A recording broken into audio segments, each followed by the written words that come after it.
I like to think about justification like this.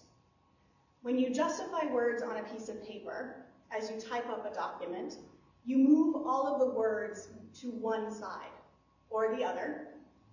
You move so that everything is in line with one another. In the same way, when we're justified by God, we align our own lives with Christ. We experience the fullness of the love of God that fills us up. And just as Jesus' love spills over to us, our love is then free to fill one another up. And we simply can't help but love one another because it's the way that we have been changed. When we are aligned with Christ, we are acting like Christ, loving one another without being concerned about our own status or our own fate, because that has been secured by God in Christ through the Spirit.